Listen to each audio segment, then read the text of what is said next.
ഓരോ നിമിഷവും ഓരോ ശ്വാസവും ദൈവം നമുക്ക് കനിഞ്ഞരുളി തരുന്ന ഭിക്ഷയായി സ്വീകരിച്ച് നന്ദിയോടെ ആസ്വദിച്ച് ജീവിക്കുക. ഏത് നിമിഷവും നിന്നു പോകാവുന്ന ഒന്നാണ് ഈ ശ്വാസവും ജീവനും ഒക്കെ. അപ്പോൾ അത് നമുക്ക് കയ്യിലുള്ളപ്പോൾ നമ്മൾ മറ്റു പലതും ആലോചിച്ച് വിഷമിക്കുന്നത് എന്തിനാണ്? ഏറ്റവും വലുത് ജീവനല്ലേ?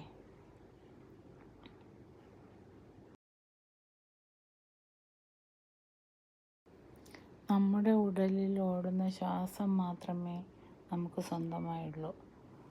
അതും സ്ഥിരമല്ല. അത് നിന്ന് പോയാൽ പിന്നെ നമ്മളില്ല. ഈ എല്ലും കൂടും ശരീരവും എല്ലാം കത്തിച്ചാമ്പലാകും. എന്നിട്ട് നമ്മൾ ഞാൻ എൻ്റെ എന്നൊക്കെ പറഞ്ഞ് അഹംഭാവത്തോടെ ജീവിക്കുന്നു.